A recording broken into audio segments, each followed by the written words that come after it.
صلاۃ و سلام علیکہ یا سیدی یا رسول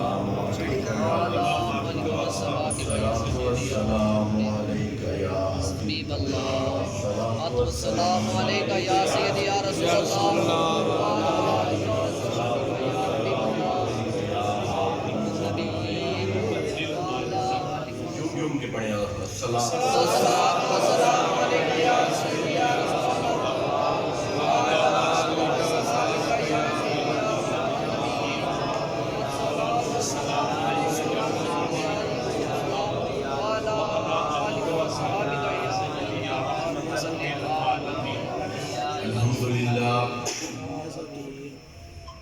الحمدللہ رب العالمین والعاقبۃ للمتقین سبحان اللہ والصلاة والسلام علی سید الانبیاء والمرسلین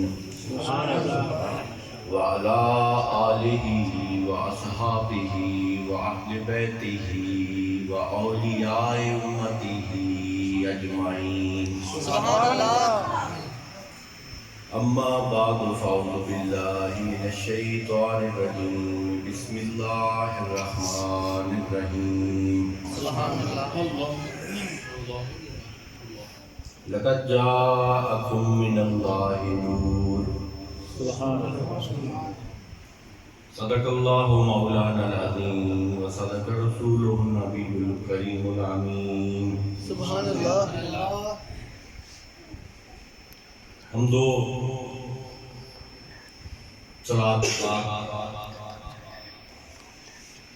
انتہائی واجب الاحترام علماء کرام، برادران اسلام، احباب طریقت اور ستاروں کی مانند چمکتے دمکتے صوفیاء کرام، میرے واسطے انتہائی مسرت کی بات ہے کہ میں آپ کے شہر مائیہ میں محفل میلاد مصطفیٰ صلی اللہ علیہ وآلہ وسلم سے خطاب کر رہا ہوں۔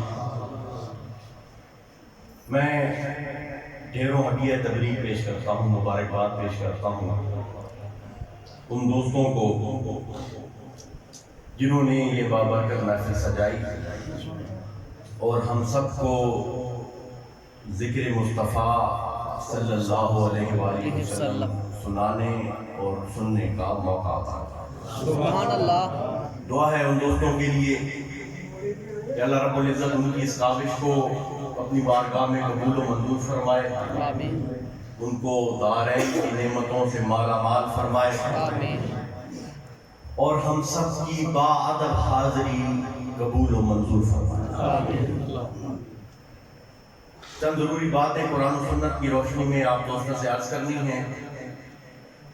دعا ہے کہ اللہ تعالیٰ مجھے حق کہنے، آپ کو حق سمجھنے اور اس حق پر عمل کرنے کی توفیق عطا فرمائے۔ دوستان گرامی قدر، اللہ رب العزت نے عالم ارواح میں ایک جلسہ کیا۔ عالم ارواح میں گویا جلسہ میلاد کیا۔ تمام انبیاء کی ارواح کو اکٹھا کیا، کچھ وعدے وعید ہوئے، عہد و پیمان ہوئے۔ اللہ رب العزت نے انبیاء کو اکٹھا کر کے فرمایا میں نبوتیں بھی تمہیں دوں گا، میں صحیفے بھی تمہیں دوں گا، تم پر کتابیں بھی نازل کروں گا، مگر تمہارے بعد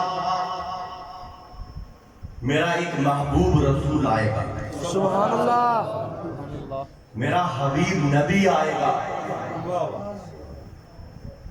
جب وہ نبی آ جائے وَلَتُؤْمِنُنَّ بِهِ وَلَتَنْصُرُنَّهُ، ان پر ایمان بھی لے کے آنا ہے اور ان کی امداد بھی۔ اللہ رب العزت نے یہ باتیں کر کے یہ ان کو ارشاد فرما کر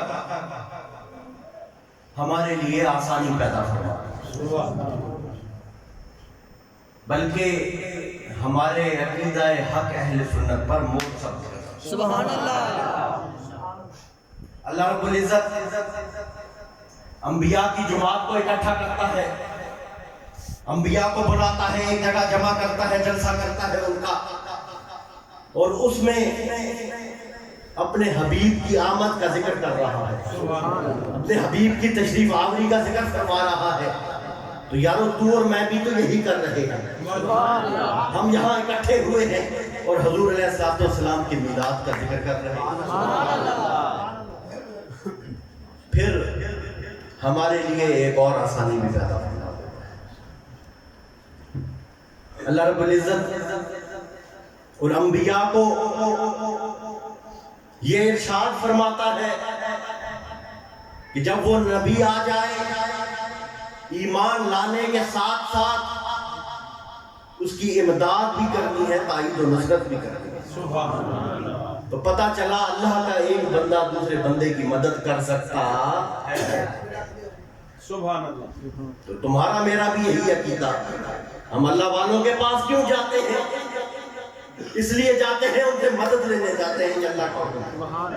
اللہ کا ایک بندہ دوسرے کی مدد کر سکتا، بولیے اللہ کا ایک بندہ دوسرے کی مدد کر سکتا ہے۔ تو اللہ رب العزت نے عقیدہ حق اہل سنت پر مہر ثبت فرما دی، مہر لگا دی اللہ رب العزت نے۔ اب جب یہ ذکر ہو گیا، یہ جلسہ ہو گیا، تو جو انبیاء کرام تھے ان کے دل میں ایک خواہش آئی، ان کے دل میں خواہش آئی، ایک تمنا آئی، یارو وہ کیسا محبوب رسول ہے جو ابھی تشریف لایا نہیں، مگر اللہ رب العزت اس کا ذکر فرما رہا ہے، اس کا چرچا فرما رہا ہے۔ ان کے دل میں خواہش ہوئی کہ کاش ہم اس نبی کی زیارت کر لیتے، سبحان اللہ، ان سے کوئی ملاقات کا سبب بن جاتا، ملاقات کر لیتے۔ اور دعا کی انہوں نے کہ ہمیں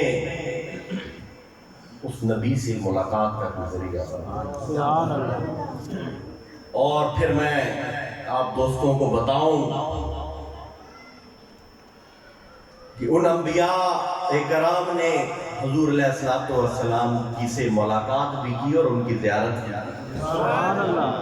ذرا قرآن اٹھائیے، اللہ رب العزت کیا ارشاد فرماتا ہے؟ سبحان الذی اسری بعبدہ لیلا من المسجد الحرام الی المسجد الاقصی۔ اللہ رب العزت اپنی پاکیزگی بیان فرما رہا ہے، اپنی شان بیان فرما رہا ہے کہ میں نے ایک بندے کو راتوں رات مسجد حرام سے مسجد اقصی کی طرف لے کے گیا۔ وہ مسجد اقصی جس کے ارد گرد میں نے اپنی برکتیں رکھی تھیں، جس کے ارد گرد میں نے اپنی رحمتیں رکھی تھیں۔ اب کیوں رحمتیں اور برکتیں رکھی تھیں؟ وہاں پر اللہ والوں کے مزارات تھے، وہاں پر اللہ والوں کے استعمال شدہ چیزیں، ان کے تبرکات پڑے تھے۔ تو اللہ تعالیٰ نے فرما دیا کہ مسجد اقصی جس کے ارد گرد میں نے برکتیں رکھی ہیں، اپنے ایک بندے کو میں نے مسجد حرام سے مسجد اقصی کی طرف لے گیا۔ پھر راتوں رات میں نے سیر کرائی، اس کو معراج کی اور سدرۃ المنتہا تک۔ تو دوستان گرامی قدر، خطبہ حدیث میں آتا ہے حضور علیہ السلام جب مسجد اقصی پہنچے تو وہاں پر انبیاء کی صف موجود تھی، انبیاء کی صف موجود تھی۔ سارے انبیاء آ گئے، آدم بھی آ گیا، نوح بھی آ گیا، ابراہیم خلیل اللہ بھی آ گیا, اسماعیل و اسحاق بھی آ گئے, یعقوب بھی آ گیا, اور سونے مکھڑے والا یوسف بھی آ گیا. سبحان اللہ. ہارون و موسیٰ بھی آ گئے, اور سلیمان بھی آ گیا. حضرت عیسیٰ روح اللہ بھی تشریف, مگر مصلی امامت خالی پڑا ہے. کہ ادھر کیا دیکھتے ہیں؟ کالی زلفوں والا, سبحان اللہ. سبحان اللہ. والضحیٰ دے مکھڑے والا, واللیل دی زلف والا, مازاغ دے کاجل والا, یاسین دے سینے والا سونا نبی. سبحان اللہ. سبحان اللہ. سونا نبی تشریف لے کے آ رہا ہے. آپ تشریف لاتے ہیں اور مصلی امامت پر جلوہ گر ہے, سبحان اللہ. اور ان کو نماز کی امامت فرماتے ہیں. سبحان اللہ. اور انبیاء کرام حضور علیہ السلام کی ابتدا میں نماز بھی ادا کرتے ہیں, اور حضور کے بددعا کے مکھڑے کو سبحان اللہ. سبحان اللہ. اور وہ دیکھتے ہیں تو کچھ گاتے بھی ہیں, پھر سناتے بھی ہیں. کہتے ہیں رج کے ڈٹھے نجھا کے ڈٹھے, نقاب و رخ تو ہٹا کے ڈٹھے, رج کے ڈٹھے نجھا کے ڈٹھے, نقاب و رخ تو ہٹا کے ڈٹھے, او ایڈا سونے مثال کوئی نہیں, خدا بھی کولو بہا کے ڈٹھے. سبحان اللہ. اس وقت دعا کے مکھڑے کی زیارت بھی بیٹھے, حضور علیہ السلام کی زیارت بھی فرما رہی, اور نماز پڑھی تو وہ مزہ آیا کہ ایسی نماز میں نہیں کبھی. اللہ. مقتدی مقتدا دیکھتے رہ گئے. سبحان اللہ. جب وہ کریم آقا مصلی امامت پر تشریف فرما ہوئے تو جو مقتدی تھے, جو انبیاء کرام تھے, انہیں وہ مزہ آیا, وہ لطف آیا عبادت میں. حضور علیہ السلام کی میت میں وہ کیفیات بنی کہ جس کا کوئی مثال نہیں ہے. یارو یہاں میں ایک بات کہتا ہوں, توجہ ہے دوستوں کی. سبحان اللہ. نماز انبیاء نے ایک پڑھی, نماز انبیاء نے ایک پڑھی تو لطف آ گیا. یارو صحابہ تو 5 نمازیں ان کے پیچھے پڑھتے ہیں, سبحان اللہ. فجر کی نماز بھی حضور کے پیچھے پڑھ رہے ہیں, ظہر بھی حضور کے پیچھے, عصر و مغرب بھی, عشاء بھی حضور کے پیچھے پڑھ رہے ہیں. سبحان اللہ. سبحان اللہ. ارے ایک نماز پڑھی تو عبادت کا لطف آیا, وہاں صحابہ تمہاری شان پر قربان ہو جاؤ. سبحان اللہ. تو ساری نمازیں چھوڑے آقا کے پیچھے پڑھ رہا ہے, تو تیری کیا کیفیات ہوگی, وہ کیا رنگ ہوگا دوستان. سبحان اللہ. تو صحابہ وہ جنہیں ہر صبح عید ہوتی, سبحان اللہ. نبی کا قرب حاصل تھا, نبی کی سبحان اللہ. حدیث پاک میں آتا ہے کہ صحابہ حضور کی بارگاہ میں صبح بھی بیٹھے ہیں, دن کو بھی بیٹھے ہیں, شاموں کو بھی بیٹھے ہیں, اور رات گئے تک بھی حضور کی بارگاہ میں. سبحان اللہ. اور حضور علیہ السلام, اس کی بات سنا رہا ہوں دوستو, حضور علیہ السلام صحابہ کو ارشاد فرماتے ہیں کہ صحابیوں ہر وقت یہاں بیٹھے رہتے ہو, تو جا کے فکر عیال بھی کر لیا, وہ کمائی بھی کر لیا کرو, وہ دنیا کے کام کاج بھی کر لیا کرو. صحابہ اٹھتے مدینے کی گلیوں اور بازاروں میں نکلتے, گھوم پھر کے آتے, مزہ نہ آتا, پھر آتے حضور کی بارگاہ سبحان اللہ. بیٹھ جاتے, اور حضور فرماتے صحابیوں پھر آ گئے. صحابی کہتے تھے حضور ہمارا دل نہیں لگ رہا, ہم یہاں پہ. سبحان اللہ. اور صحابہ اکرام حضور علیہ السلام کی بارگاہ میں بیٹھ کر چہرہ بددعا کو دیکھتے رہتے, سبحان اللہ. اور کہتے تھے کہ جی کردے سونیا ہر ویلے, دن گول بٹھا کے میں تکتا رہتا, ہر وال میرا اکھ بن جاوے, محتاج نہ رہے گا. سبحان اللہ. ہر وقت حضور علیہ السلام کی بارگاہ اقدس میں موجود ہیں, اور حضور علیہ السلام کے چہرہ اقدس کی زیارت فرما رہے ہیں، نور والے نبی کی زیارت بھی کر رہے ہیں۔ تو یہ صحابہ کرام کی محبت اور عشق دوستان کرام کی قدر، جب صحابہ کی عشق کی بات آئے تو عشق صدیق کی بات نہ کیوں نہ کی جائے۔ سبحان اللہ۔ ارے کون صدیق ہے وہ دوستان کرام کی قدر؟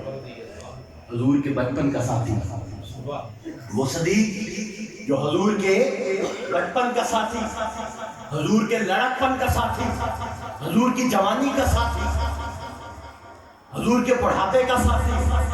حضور علیہ السلام مکہ میں ہے تو صدیق حضور کے ساتھ ہے، حضور علیہ السلام مدینہ میں ہے تو صدیق ساتھ ہے، حضور علیہ السلام جنگ میں ہے تو صدیق ساتھ ہے، حضور علیہ السلام امن میں ہے تو صدیق ساتھ ہے، سبحان اللہ۔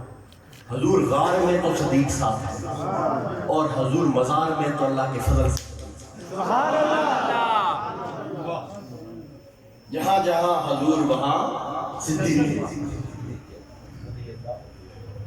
جہاں جہاں حضور وہاں سیدنا صدیق اکبر رضی اللہ تعالی۔ وہ صدیق جن کی شان میں اللہ رب العزت آیات نازل فرماتا ہے۔ سبحان اللہ۔ وہ صدیق حضور علیہ السلام کی بارگاہ اقدس میں ہر وقت موجود رہتا تھا۔ حدیث پاک میں آتا ہے حضور علیہ السلام مدینہ منورہ ہجرت فرما رہے تھے، تشریف لے جا رہے تھے۔ عشق صدیق دوستان کرام کی قدر، مدینہ منورہ تشریف لے جا رہے تھے ہجرت کے موقع پر، تو مدینے والے روزانہ شام کو آ جاتے تھے شہر سے باہر، جلوس نکال کر وہ لوگ آ جاتے تھے، انتظار میں بیٹھے رہتے تھے کہ کہیں حضور تشریف لے آئیں۔ سبحان اللہ۔ اس وقت کوئی فون کا رابطہ نہیں تھا، موبائل سے رابطہ نہیں تھا، روز آتے تھے، ان کا شام میں آ جاتے تھے باہر، انتظار کرتے تھے اور پھر واپس چلے جاتے۔ سبحان۔ اور ایک دفعہ یہی معمول تھا ان کا، وہ باہر نکلے تو حضور علیہ السلام کی زیارت ہو گئی، وہ تشریف۔ سبحان اللہ۔ حضور تشریف لا رہے ہیں اور ساتھ صدیق اکبر بھی تھا۔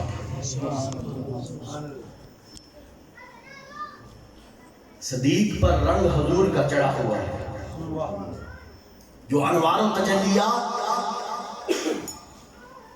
حضور علیہ السلام کی ذات اقدس پر پڑ رہی تھی، وہ خاص تجلیات، وہ خاص توجہ جو حضور علیہ السلام کی ذات اقدس پر پڑ رہی تھی، وہاں سے منتقل ہو کر حضور سیدنا صدیق اکبر پر پڑا۔ سبحان اللہ۔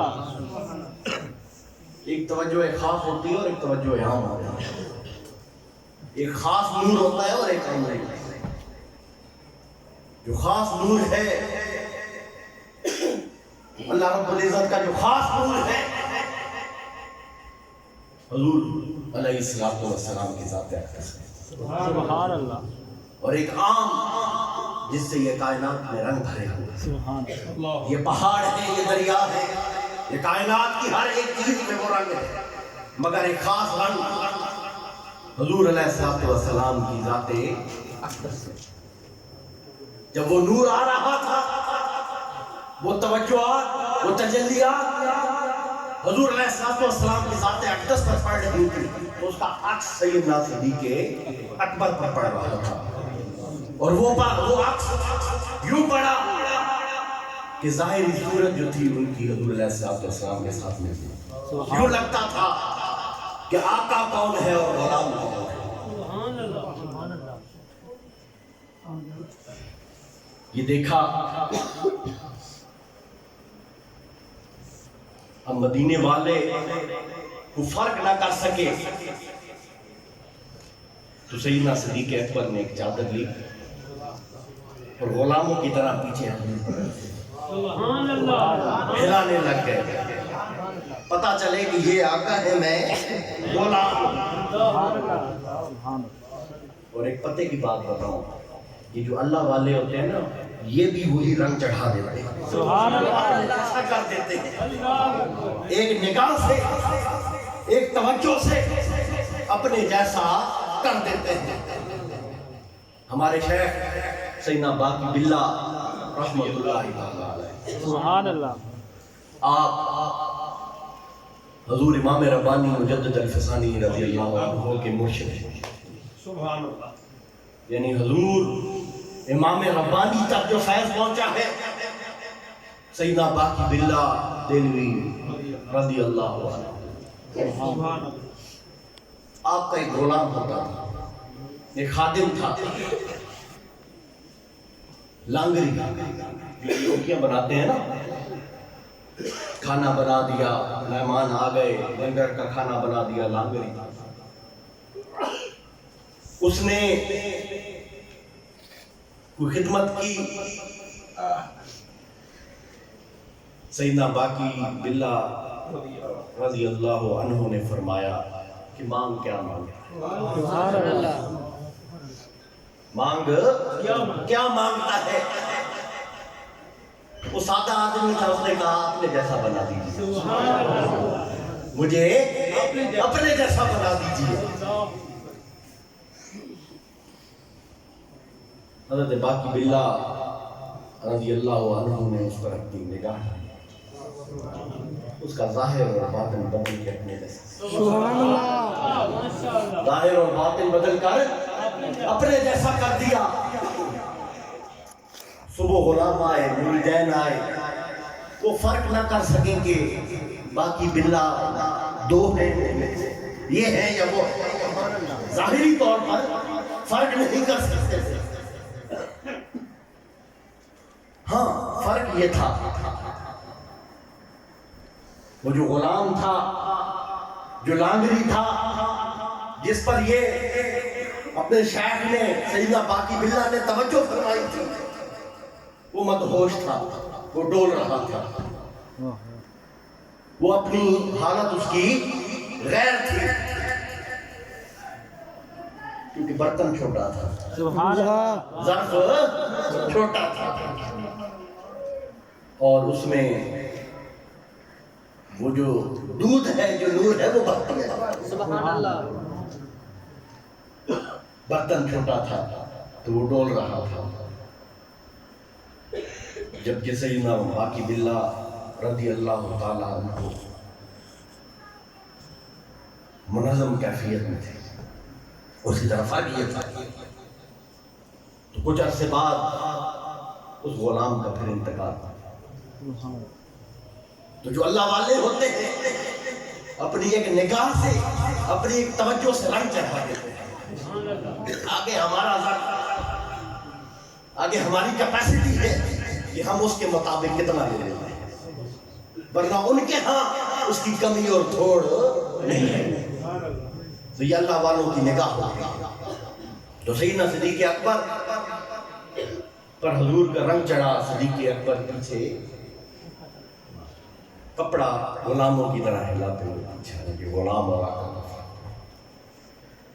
وہ صدیق اکبر حضور علیہ السلام حدیث پاک میں آتا ہے کہ تبوک کے مقام پر جب حکم ہوتا ہے کہ جنگ کرنی ہے، جہاد کرنا ہے، مال لشکر اسلام کو دیا جائے، تو سیدنا فاروق اعظم رضی اللہ تعالی عنہ کے پاس اس وقت بڑا مال ہوتا ہے، کہتے ہیں کہ میں اس دفعہ حضور کی خدمت میں صدیق سے نمبر لے جاؤں۔ گھر جاتے ہیں، گھر کا آدھا مال لا کر حضور کی بارگاہ میں دے۔ سیدنا صدیق اکبر اس کیفیت کو دیکھ رہے ہیں۔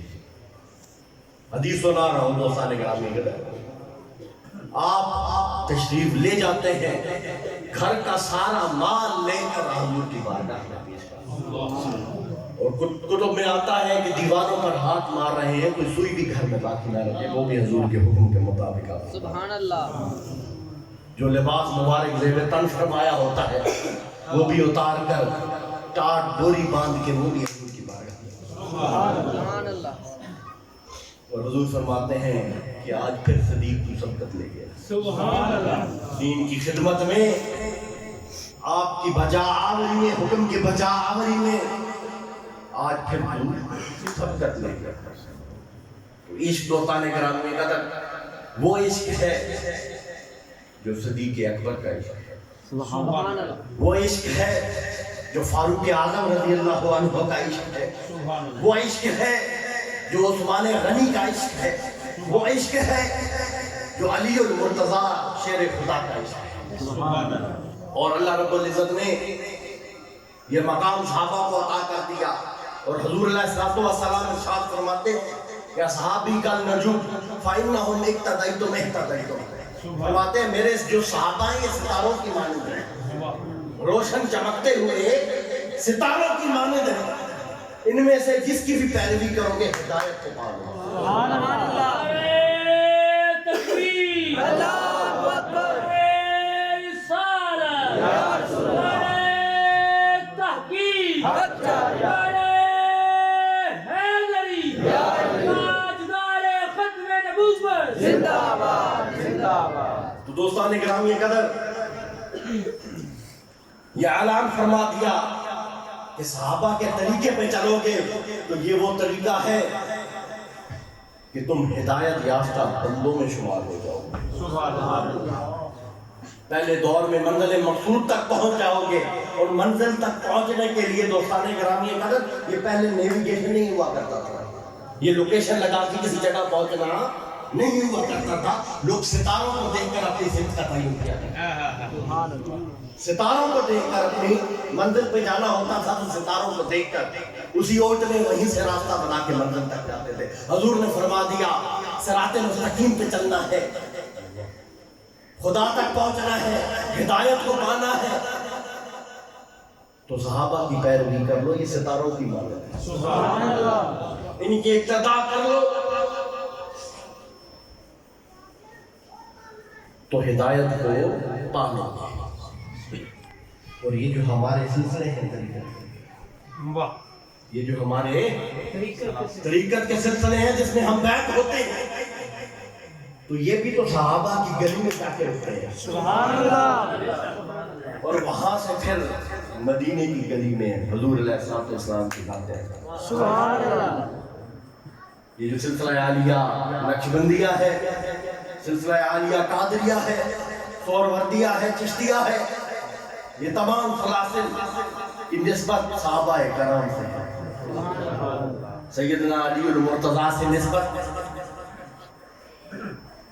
سلسلہ عالیہ چشتیہ قادریہ سہروردیہ کی، اور سلسلہ عالیہ نقشبندیہ کی نسبت سیدنا صدیق اکبر رضی اللہ تعالیٰ عنہ. سیدنا یہ جو نسبت ہے ہماری، یہ سلسلہ عالیہ نقشبندیہ سیدنا صدیق اکبر رضی اللہ تعالیٰ عنہ. حضور سیدنا شاہ سلیمان فارسی رضی اللہ تعالیٰ عنہ یہ ہمارے سلسلے میں یہ بزرگ ہے. یہ در حقیقت فیضان صدیق اکبر ہے جس سے شرق و غرب منور ہوتا ہے. سیدنا صدیق اکبر رضی اللہ تعالیٰ عنہ کا فیضان چلتا ہوا بڑھتا ہوا جب جزیرہ نما عرب سے ماوراء اللہ تک پہنچا ہے، جب یہ سینٹرل ایشیا تک پہنچتا ہے تو بخارا کے مقام پر پھر ولایت کا سورج طلوع ہوتا ہے. وہ ولایت کا آفتاب سیدنا بہاؤالدین نقشبند بخاری کی صورت میں طلوع ہوتا ہے، جس سے شرق و غرب منور ہو جاتا ہے، جس کی کرنیں دلی میں پڑھتے ہیں تو باقی بلا بن جاتے ہیں، جس کی کرنیں سرحد میں پڑھتی ہیں تو مجدد الفسانی بن جاتے ہیں. سبحان اللہ. وہ مجدد الفسانی جن کے بارے میں حضرت اقبال نے کہا کہ حاضر ہوا میں شیخ مجدد کی راحت پر ہے خاک کے زیر فلک مطلع انوار، گردن نہ جھکی جس کی جہانگیر کے آگے، جس کے نفس گرم میں ہے گرمی احرار، جس کے نفس گرم میں ہے گرمی احرار، وہی ہند میں سرمایہ ملت کا نگہبان. اللہ نے کیا جس کو بر وقت خبر نہ۔ سبحان اللہ. یہ در حقیقت فیضان صدیق اکبر رضی اللہ تعالیٰ عنہ صحابہ کا فیضان ہے. حضور امام ربانی آپ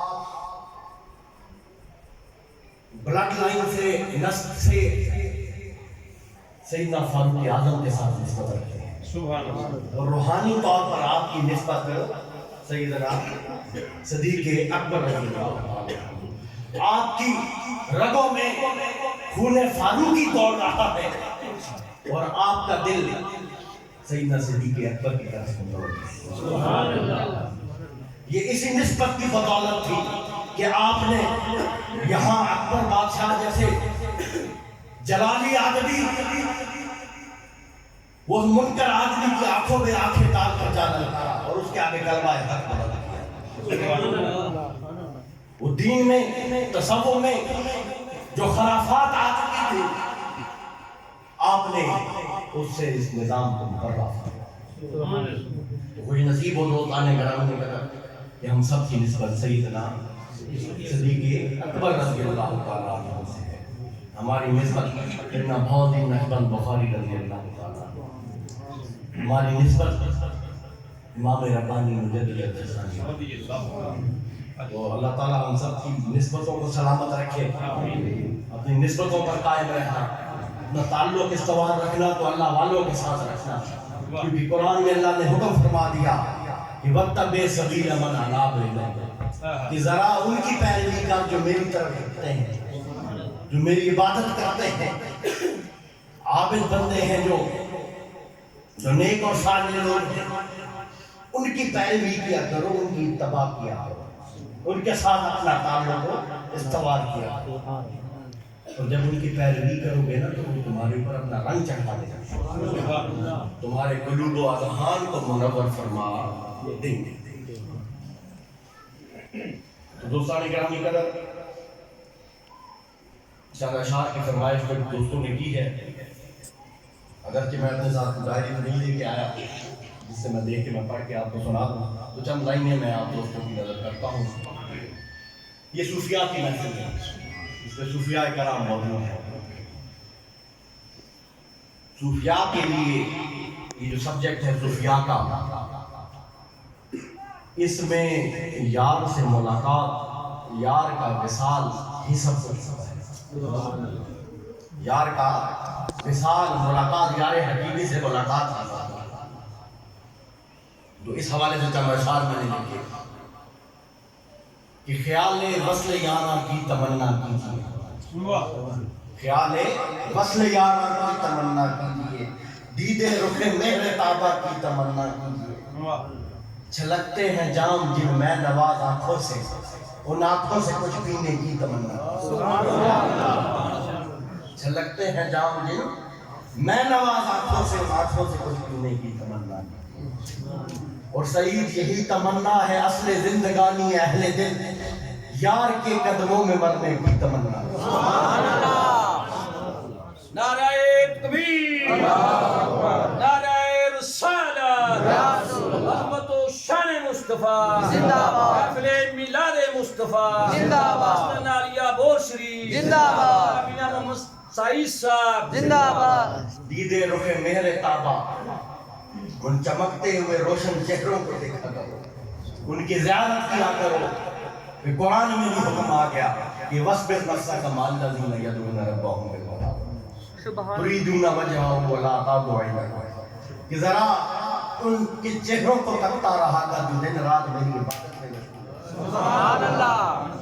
فرماتا ہے کہ اگر ان کے چہروں سے تمہاری نظر ہٹ جائے گی تو تم دنیا کی زیب و زیبائش میں آ کے مشغول ہو جاؤ گے، پھر تم اپنے اصل جو مقصد ہے اس سے ہٹ جاؤ گے. تو ان کے چہروں کو تکتے رہا کرو، ان کی زیارت کیا کرو، اور اپنے دل میں شیخ کی تصویر بنا کے رکھا کرو. امام ربانی مجدد الفسانی مکتوبات شریف میں فرماتے ہیں کہ ایک سالے کے لیے 3 چیزیں بڑی ضروری ہیں، اور رابطہ شیخ. اور فرماتے ہیں کہ ہم جیسے جو عاجز اور مسکین لوگ ہیں نا، جن کو شاید دوام ذکر میسر نہیں ہوتا، استقامت بر شریعت باللہ ماشاءاللہ، تو ہمارے لیے آسانی پیدا فرما دی. فرمایا دل میں شیخ کا تصور کر لیا کرو، رابطہ رکھا کرو اپنے شیخ کے ساتھ، اسی کے برکت سے باقی چیزیں دوام ذکر بھی ہو جائے گا، استقامت پر شریعت بھی مل جائے. تو یہ رابطہ، یہ تعلق استوار کرنا، یہی اصل ہے خالق کے لیے.